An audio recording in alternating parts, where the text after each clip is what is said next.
Help us reach 1,000 subscribers on our new channel Lesbian Stories. We hope you enjoy the story. The pulsing bass of velvet lights throbbed through my bones as I nursed my watered-down whiskey, scanning the crowd. Another night undercover in Lexington's hottest LGBTQ club. Another step closer to cracking this case wide open. At least that's what I kept telling myself. "Hey sugar, want some company?"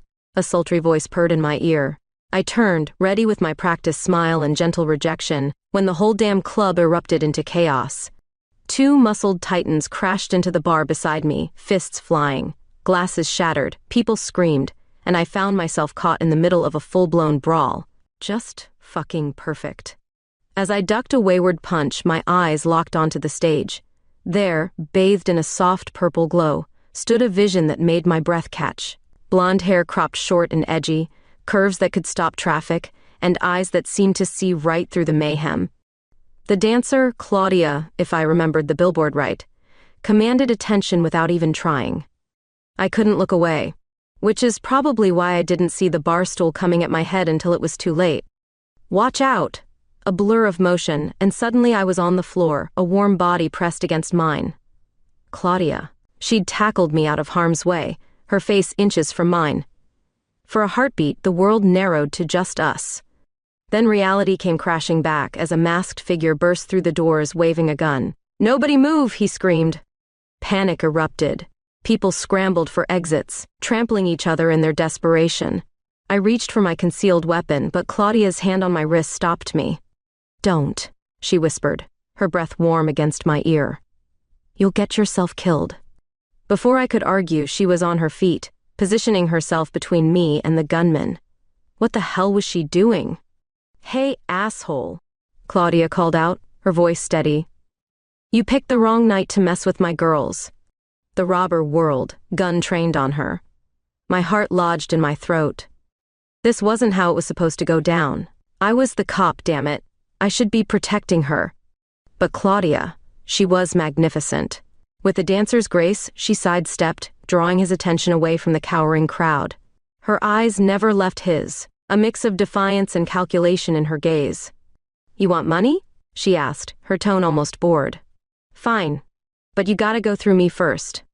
I tensed, ready to spring into action, but Claudia had it under control. As the gunman lunged, she pivoted, using his momentum against him. In a flash, she had him disarmed and pinned. Security finally showed up, restraining the would-be robber. As the adrenaline faded, I found myself staring at Claudia in awe. She caught my eye and winked, a crooked smile playing on her lips. "You okay there, sugar?" she asked, extending a hand to help me up. I took it, ignoring the spark that shot through me at her touch. Thank you. That was incredible." Claudia shrugged, but I could see the pride in her eyes. "All in a night's work, though usually my heroics are limited to the stage." I laughed, surprising myself. "Well, I owe you one. Can I buy you a drink?" She studied me for a moment, something unreadable in her gaze. "Rain check? I've got a show to finish." With a final smile that left me oddly breathless, she sauntered back towards the stage. As I watched her go, I knew I was in trouble. This wasn't part of the plan. Getting close to a potential witness was one thing, but this felt different, dangerous in a way that had nothing to do with my case. I downed the rest of my drink, trying to shake off the lingering warmth of Claudia's touch. One thing was certain, my undercover stint at Velvet Lights just got a hell of a lot more complicated. A week after the Velvet Lights incident, I found myself knee-deep in mud, cursing my commitment to this damn undercover op. The environmental cleanup drive seemed like a perfect way to blend in, but I hadn't counted on Lexington's wetlands being quite so wet. "Having fun yet?" a familiar voice called out, laced with amusement. I looked up, squinting against the sun, to see none other than Claudia Monroe grinning down at me from dry land. "Oh yeah, time of my life," I deadpanned, trying to ignore the way my heart rate picked up at the sight of her. "What are you doing here?" She quirked an eyebrow. "I organized this little shindig, sugar. Didn't expect to see you, though. Didn't peg you for the tree-hugging type." I shrugged, finally managing to extract myself from the mud. "There's a lot you don't know about me." "Clearly," Claudia mused, her eyes trailing over my mud-caked form. "Well, grab a trash bag. We've got a wetland to save." As we worked side by side, I couldn't help but steal glances at her. In the daylight, away from the neon glow of the club, Claudia was different. Still stunning, but softer somehow, more real. "So," I ventured, breaking the companionable silence. "Burlesque dancer by night, environmental crusader by day. You're full of surprises." Claudia laughed, a rich sound that sent a shiver down my spine. "Life's too short for just one passion, don't you think? Besides, someone's gotta look out for the little guys." She gestured to a group of frogs hopping nearby. I snorted. Right, because the frogs can't fight City Hall themselves. Her eyes flashed, a hint of steel beneath the charm. "You'd be surprised how much damage unchecked development can do. These wetlands are vital to the ecosystem. But I guess that doesn't matter much to people who only care about lining their pockets." The vehemence in her voice caught me off guard. "Whoa, easy there. I didn't mean to offend your amphibian friends." Claudia sighed, running a hand through her short blonde hair. "Sorry, I get a bit worked up about this stuff. It's just important, you know?" I did know. That passion, that fire, it was the same drive I felt about my job, about protecting people. Even if Claudia didn't know the real reason I was here, I found myself respecting her dedication. As the day wore on, our banter continued. We argued about the best way to remove an old tire, my brute force approach versus her more strategic maneuvering, debated the merits of various environmental policies, and swapped stories about the weirdest things we'd found during cleanups. It was nice, comfortable in a way I hadn't expected. But as the sun began to set, casting a golden glow over the wetlands, reality came crashing back. "Listen," Claudia said, her tone suddenly serious. "A bunch of us are grabbing drinks at the Green Leaf after this. You should come." I hesitated. Getting closer to Claudia could be useful for my investigation, but the way my pulse quickened at her invitation had nothing to do with work. "I don't know," I hedged. "I'm not really the socializing type." Claudia rolled her eyes. "Come on, live a little. One drink won't kill you." She leaned in close, her voice dropping to a conspiratorial whisper. "Besides, I still owe you for that rain check at the club." Before I could formulate a response, she was already walking away, calling over her shoulder, "See you at 8, sugar." I watched her go, a mix of anticipation and dread swirling in my gut. This was a bad idea. I knew it was. But as I headed home to shower off the mud and grime, I couldn't quite bring myself to regret saying yes. The Green Leaf was packed when I arrived, the after-work crowd in full swing. I spotted Claudia at the bar, laughing with a group of people I vaguely recognized from the cleanup. She caught my eye and waved me over, a smile lighting up her face. "You made it," she exclaimed, grabbing my hand and pulling me into the circle. "Everyone, this is Eva." "Eva, everyone." I nodded awkwardly, acutely aware of Claudia's fingers still intertwined with mine. She finally let go to grab a drink for me, and I tried to ignore the loss I felt at the absence of her touch. As the night wore on, I found myself relaxing. Claudia's friends were a diverse, passionate bunch, and the conversation flowed easily. But my eyes kept drifting back to her, the way she gestured animatedly when making a point, the curve of her neck as she threw her head back in laughter. "Earth to Ava," Claudia's voice broke through my reverie. We were alone at the bar now, the others having drifted away or headed home. "You've been staring. See something you like?" I felt heat rise to my cheeks, caught off guard by her directness. I was just thinking." "Dangerous pastime," she teased, leaning in closer. "Care to share with the class?" Maybe it was the alcohol, or the way the low light caught the blue of her eyes, but I found myself being honest. "I was thinking how different you are here. From the club, I mean. It's like 2 different people." Claudia's smile faltered for a moment, something unreadable flashing across her face. "Aren't we all different versions of ourselves in different places?" I nodded, thinking of my own double life. "I suppose we are." She studied me for a long moment, then suddenly stood. "Come on," she said, holding out her hand. "I want to show you something."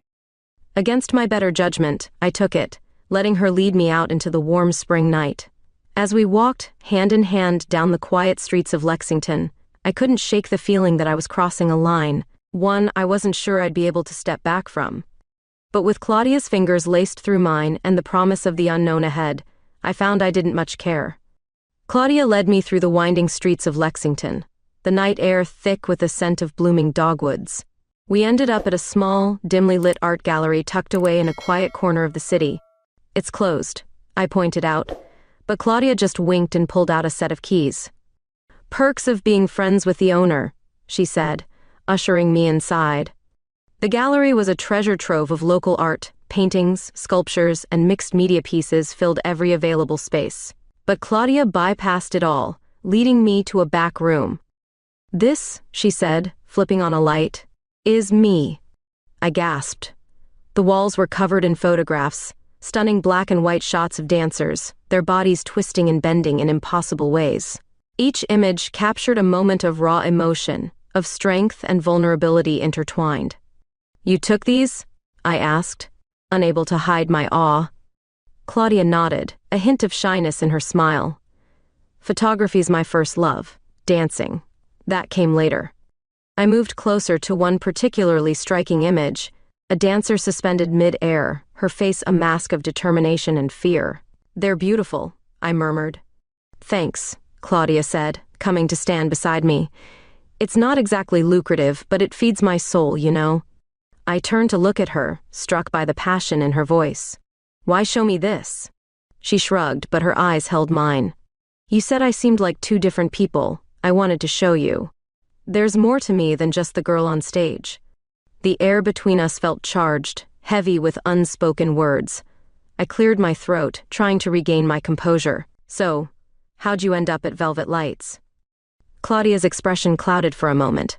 "That's a long story. Short version, I needed the money, and it turns out I'm pretty good at taking my clothes off."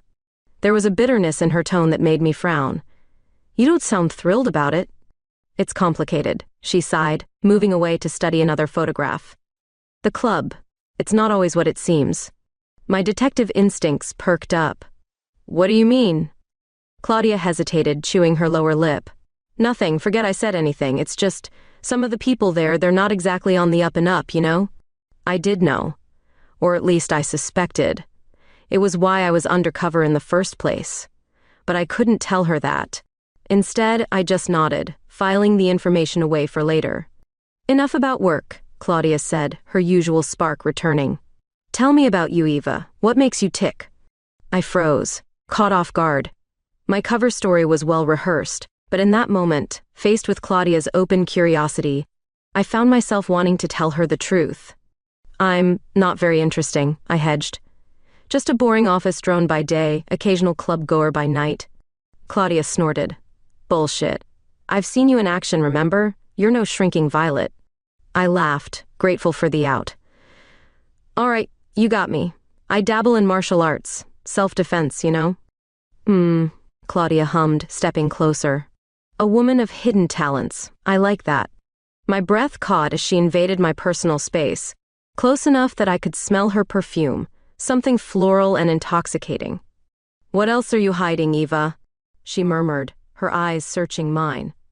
I swallowed hard, torn between the urge to pull her closer and the need to maintain my cover.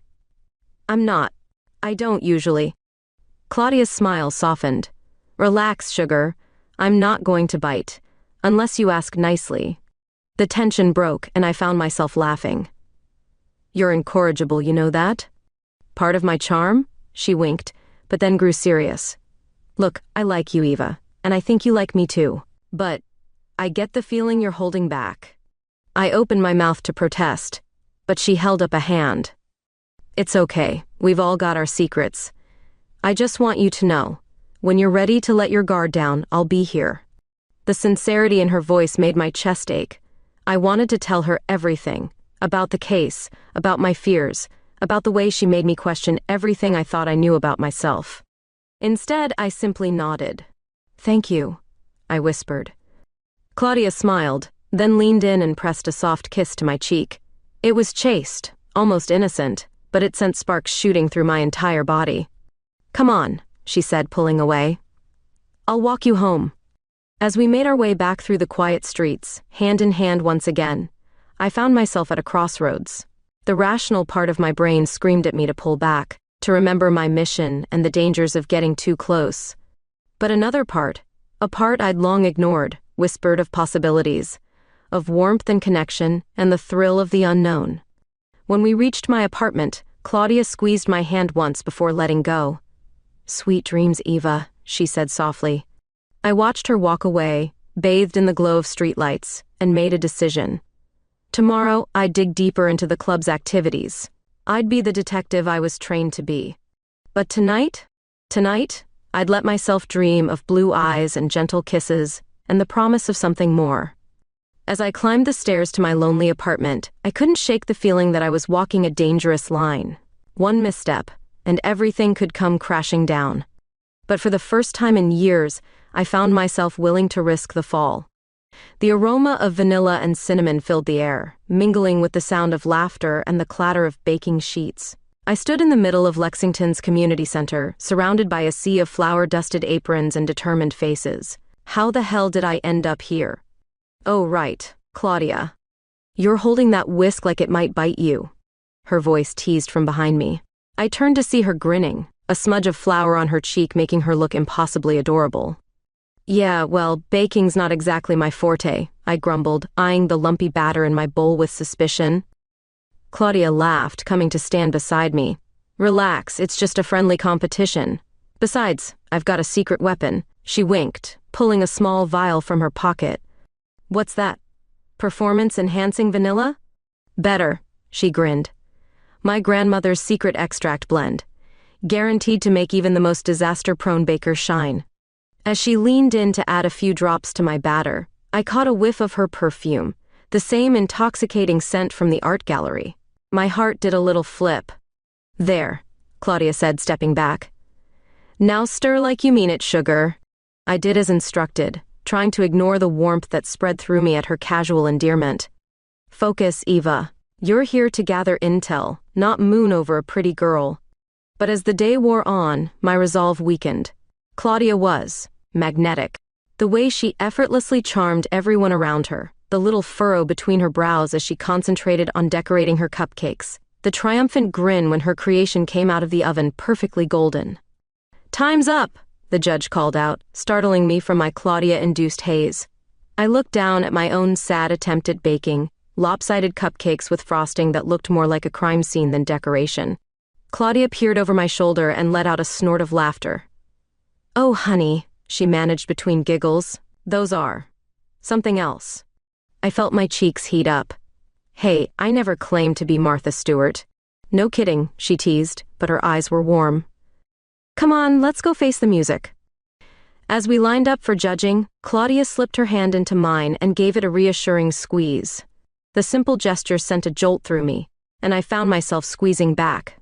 To absolutely no one's surprise, Claudia's raspberry lemon cupcakes won first prize. My disaster creations, on the other hand. And the prize for most creative interpretation goes to Eva Sinclair, the judge announced, trying and failing to keep a straight face. I groaned, burying my face in my hands as Claudia howled with laughter beside me. "Oh, come on," she said, pulling my hands away. "It's not that bad. In fact." She leaned in close, her breath tickling my ear. "I think it's kind of adorable." My heart skipped a beat at her nearness. When had this happened? When had I started reacting to her like some lovesick teenager? As the crowd dispersed, Claudia linked her arm through mine. "What do you say we go celebrate our mutual victory?" I raised an eyebrow. "Mutual?" "Of course," she grinned. "You won most creative, I won best taste. Clearly, we're unstoppable together." The way she said together made my stomach flutter. Dangerous territory, Eva. But I found myself nodding anyway. "Lead the way." We ended up at a small park near the community center, sharing Claudia's award-winning cupcakes as the sun began to set. "Okay," I admitted around a mouthful of heaven. "These are incredible." Claudia beamed. "Told you. Grandma Monroe's secret weapon never fails." As we talked and laughed, I felt the walls I'd carefully constructed start to crumble. Claudia had a way of making me forget about the case, about my cover, about everything except the way her eyes crinkled when she smiled. "You've got a little," Claudia said suddenly, reaching out to brush a crumb from the corner of my mouth. Her touch lingered, and I found myself leaning into it. Time seemed to slow as her gaze dropped to my lips. My heart pounded in my chest as she inched closer, her intention clear. At the last second, I turned my head, her lips grazing my cheek instead. "I'm sorry," I breathed, hating the flash of hurt in her eyes. I can't. Claudia pulled back, her expression unreadable. Right, of course, I shouldn't have assumed. No, it's not that, I said quickly. I'm just not ready for anything, with anyone. It wasn't entirely a lie. The thought of getting involved with someone while undercover terrified me. But the bigger truth, that I was scared of how much I wanted her, stayed lodged in my throat. Claudia nodded slowly. I get it. Really, I do. Just, don't shut me out completely, okay? The vulnerability in her voice made my chest ache. I reached out, taking her hand in mine. I won't, I promise. We sat in silence for a while, watching the sky turn from gold to pink to deep purple. As the first stars began to appear, Claudia squeezed my hand. For what it's worth, she said softly, I think you're pretty amazing, Eva Sinclair. Baking skills notwithstanding. I laughed, grateful for the break in tension. Yeah, well, you're not so bad yourself, Monroe. As we walked back to our respective homes, I couldn't shake the feeling that I was standing on the edge of a precipice. One step forward and I'd fall, hard and fast, with no guarantee of a soft landing. But for the first time in my life, the thought of falling didn't terrify me. It exhilarated me. Back in my apartment, I stared at the case files spread across my desk. The club, the investigation, my duty, it all seemed so far away now. I picked up a photo of Claudia, taken during surveillance. Her smile, even frozen in time, made my heart race. What am I doing? I whispered to the empty room. I didn't have an answer. But as I fell asleep that night, the taste of raspberry lemon on my lips, and the memory of Claudia's almost kiss playing on repeat, I realized I was in way over my head. And I wasn't sure I wanted to surface.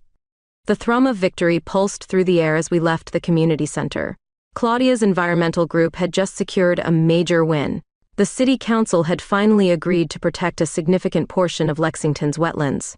Her eyes sparkled with a mix of triumph and relief as she turned to me. We did it, Eva, she exclaimed, her smile radiant. God, I could kiss you right now. My heart stuttered at her words, remembering our almost kiss in the park. Rain check? I managed, trying to keep my tone light. Claudia's gaze softened, a hint of something unreadable flickering across her face. Actually, she said, her voice lowering, why don't you come back to my place, to celebrate properly? Warning bells clanged in my head, but the pull I felt towards her was impossible to ignore. Lead the way, I heard myself say. Claudia's apartment was exactly what I'd imagined. Eclectic, artistic, with photographs and half-finished canvases scattered about. She busied herself in the kitchen while I wandered, taking in the details of her life. Here, she said, returning with 2 glasses of wine. A toast to saving the world, one frog at a time. I laughed, clinking my glass against hers. To the frogs, I echoed. As we sipped our wine, a comfortable silence settled between us. Claudia's gaze was intense, and I found myself unable to look away. Ava, she said softly, setting down her glass. Can I ask you something? I nodded, my throat suddenly dry. What are you so afraid of? The question caught me off guard. I don't. Claudia moved closer, her hand coming to rest on my arm. I see the way you look at me when you think I'm not paying attention. I feel the spark between us. But every time we get close, you pull away. Why? I closed my eyes, overwhelmed by her nearness, by the truth of her words. It's complicated, I whispered. Then uncomplicate it, she urged. Talk to me, Eva. Please. And suddenly, I wanted to. I wanted to tell her everything, about the case, about my fears, about how she made me question everything I thought I knew about myself. I'm not. I started, struggling to find the right words. I've never felt this way before. About anyone, let alone a woman. It scares me. Claudia's expression softened. Oh, honey, that's okay. It's normal to be scared. Is it? I laughed bitterly.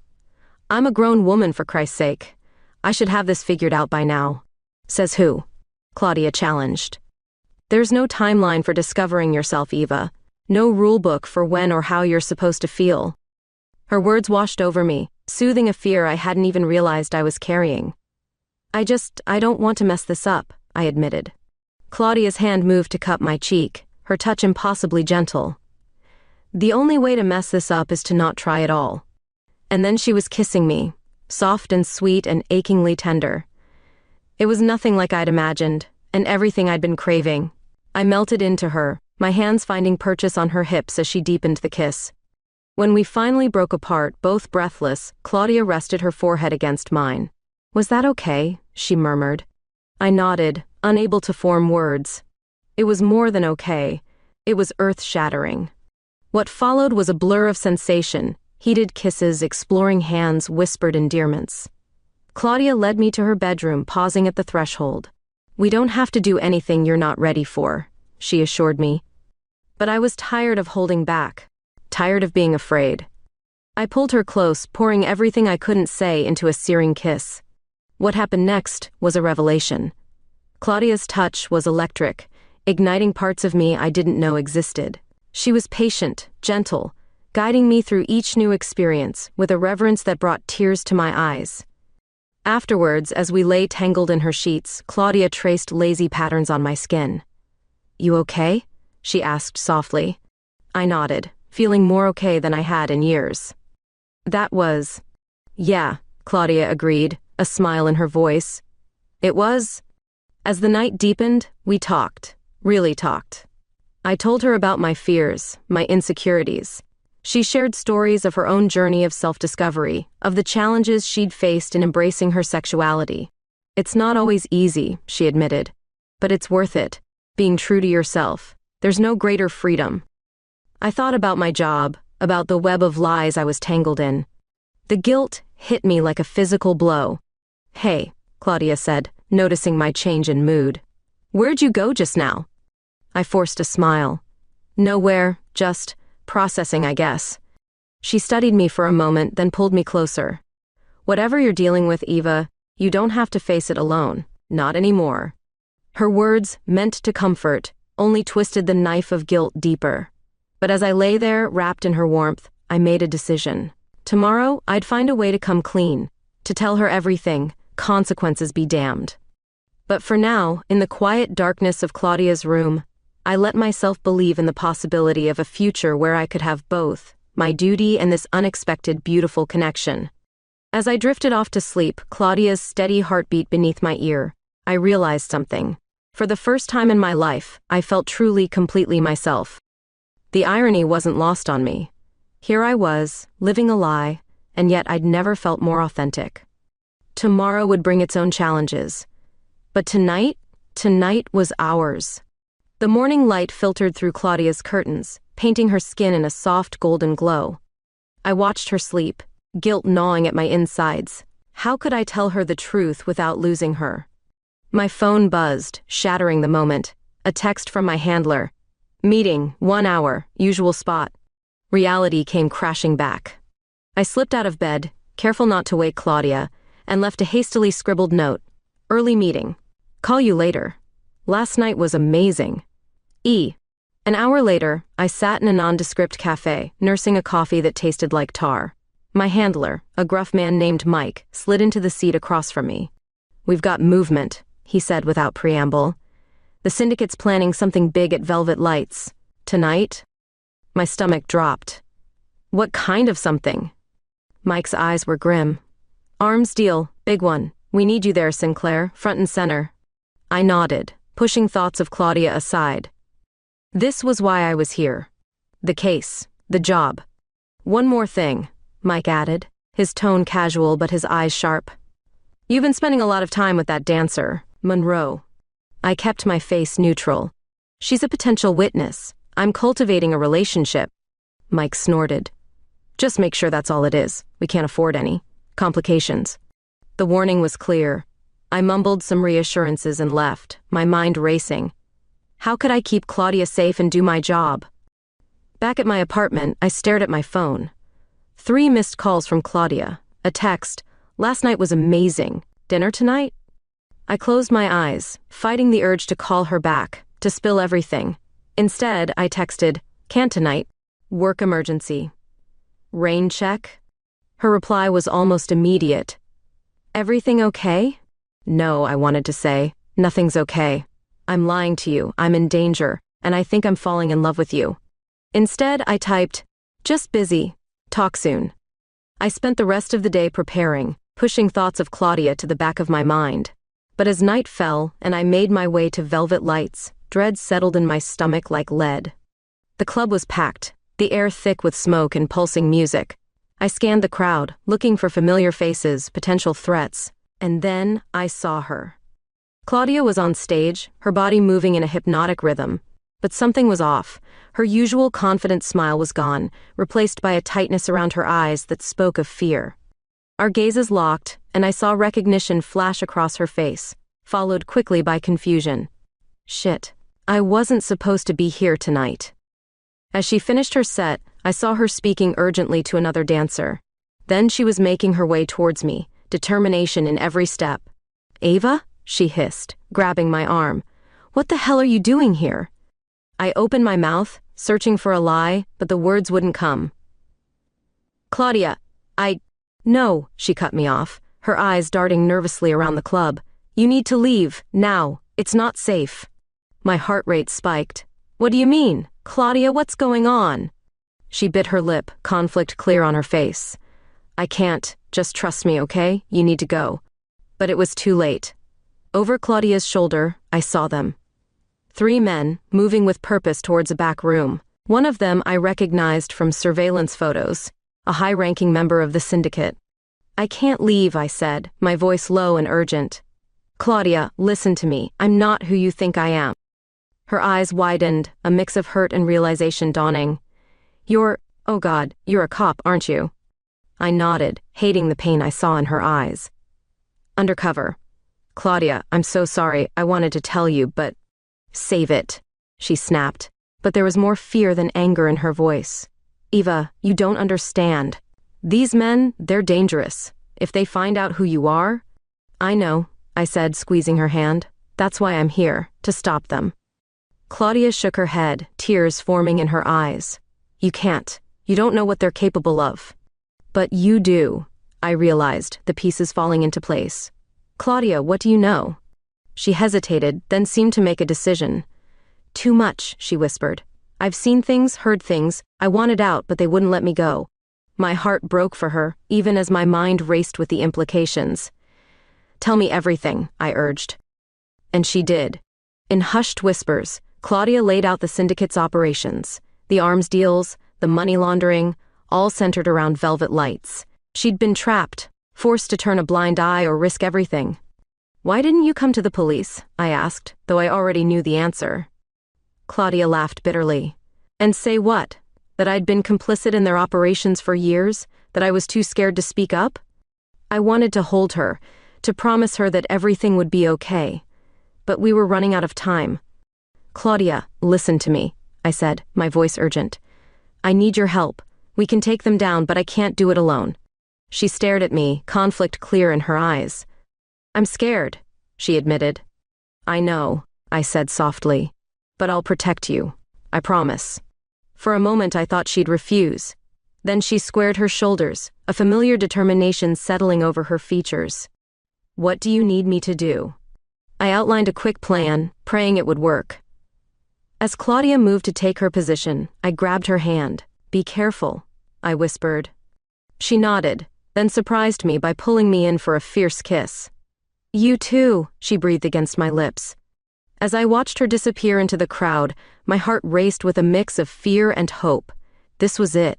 Everything I'd worked for, everything I'd sacrificed, came down to this moment. But as I moved towards the back room, my gun a comforting weight against my hip, one thought overshadowed all others. Please, let Claudia be safe. The next few minutes would change everything.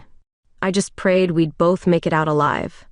The back hallways of Velvet Lights were a maze of shadows and pulsing bass. I moved silently, my heart thundering in my chest.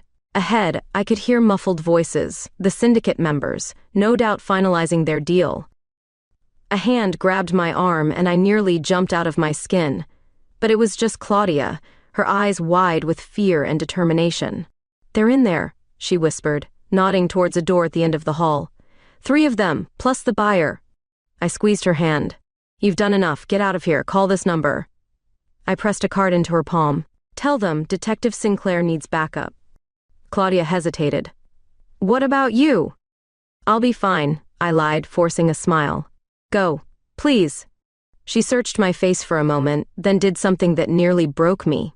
She kissed me, hard and desperate, like it might be the last time. Don't you dare die, she breathed against my lips. Then she was gone, leaving me alone in the hallway with nothing but my gun and a prayer. I took a deep breath, steeling myself. Then I kicked in the door. Police, freeze. The next few minutes were chaos. Gunshots echoed off the walls, deafening in the small space.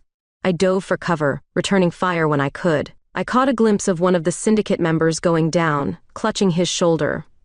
But I was outnumbered, and they knew it. As I reloaded, I heard a chilling click behind me. Drop it, cop, a gravelly voice commanded. I turned slowly, raising my hands. The leader of the syndicate, a man I knew only as Russo, stood there, his gun trained on my head. Well, he sneered. Looks like we've got ourselves a rat. I said nothing, my mind racing for a way out of this. But Russo just laughed. You know, I had a feeling about you, he said, circling me like a shark. Too clean, too curious. Should have trusted my gut and put a bullet in you weeks ago. Why don't you do it now? I challenged, buying time. Where the hell was my backup? Russo's grin was feral. Oh, I will, but first I want to know who else knows about our operation. Your little dancer friend, perhaps? My blood ran cold. Claudia. Leave her out of this, I growled. Russo's eyes lit up. Ah, struck a nerve, have I? Bring her in, boys. To my horror, two of his goons dragged Claudia into the room. She was struggling, her eyes wild with fear when they landed on me. Eva, she cried out. Isn't this sweet? Russo mocked. The cop and the stripper, like something out of a bad movie. I lunged forward, but a sharp blow to my kidneys sent me to my knees. Now, Russo said, pressing his gun to Claudia's temple, you're going to tell me everything you know, or I'm going to paint these walls with your girlfriend's brains. Time slowed. I saw the terror in Claudia's eyes, heard Russo's finger tightening on the trigger. In that moment, nothing else mattered. Not the case, not my career, nothing but keeping her safe. Wait, I shouted. I'll tell you everything. Just let her go. Russo's grin widened. Start talking. So I did. I spilled everything, the investigation, the evidence we'd gathered, the names of my fellow officers. With each word, I saw the triumph grow in Russo's eyes. But I also saw something else, Claudia, slowly working her hands free from her bindings. I just needed to keep them distracted a little longer. And the files are hidden in a storage locker, I finished, praying Claudia was ready. I can take you there. Russo laughed. You must think I'm stupid, detective. No, I think we'll just kill you both and be done with it. He raised his gun, and I tensed, ready to make my move. But Claudia beat me to it. With a cry of rage, she broke free, tackling Russo to the ground. His gun went off, the bullet embedding itself in the ceiling. I didn't waste a second. I threw myself at the nearest goon, wrestling for his weapon. Out of the corner of my eye, I saw Claudia and Russo grappling on the floor. Claudia, I yelled, finally wrenching the gun free. I tossed it to her just as Russo gained the upper hand. She caught it midair and, without hesitation, pulled the trigger. The gunshot was deafening. Russo's body jerked, then went still. For a moment, everything was silent. Then, like a dam breaking, sound rushed back in. Shouts from outside, the pounding of feet. My backup, finally arriving. I scrambled to Claudia's side, pulling her into my arms. She was shaking, her eyes fixed on Russo's lifeless body. It's okay, I murmured, stroking her hair. It's over. You're safe. She looked up at me, tears streaming down her face. Ava, I killed him. You saved my life, I corrected gently. You saved both our lives. As the room filled with officers, I held Claudia close, shielding her from their curious gazes. I knew we had a long road ahead, statements to give, charges to face. But in that moment, all that mattered was that we were alive, and we were together. Hours later, after the chaos had died down and we'd given our statements, I found Claudia sitting alone in an interrogation room. She looked small, vulnerable in a way I'd never seen before. I sat down beside her, taking her hand in mine. Hey, I said softly. She managed a weak smile. Hey yourself, detective. Ex-detective, probably, I sighed. I broke about 100 protocols tonight. Claudia's face fell. I'm so sorry, Eva. This is all my fault. If I hadn't... I silenced her with a gentle kiss. Don't, I whispered against her lips. Don't you dare apologize. You were incredible tonight. She pulled back, searching my face. What happens now? I took a deep breath. Now, we tell the truth, all of it. It won't be easy, but I promise you, I'll be right by your side through all of it. Claudia nodded, a glimmer of her old spark returning to her eyes. Partners in crime? I laughed, feeling lighter than I had in months. Partners in everything, I corrected. As we left the station hand in hand, I knew our future was uncertain. There would be trials, both literal and figurative. But for the first time in my life, I wasn't afraid of the unknown. Because whatever came next, we'd face it together. The weeks following the Velvet Lights shootout were a blur of interrogations, paperwork, and sleepless nights. Claudia and I were caught in a whirlwind of legal proceedings, our lives laid bare for judges and juries to dissect. I'd been right about one thing. My career as a detective was over. The department couldn't overlook my breach of protocol, no matter how successful the operation had been. But as I sat in the chief's office, listening to him list off my transgressions, I found I didn't care as much as I thought I would.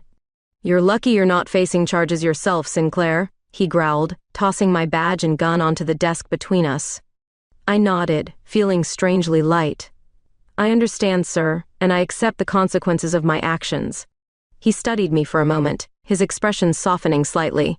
Off the record, you did good work, took down a major syndicate, saved lives. It's a damn shame to lose you. Thank you, sir, I said, standing to leave. As I reached the door, he called out. Sinclair?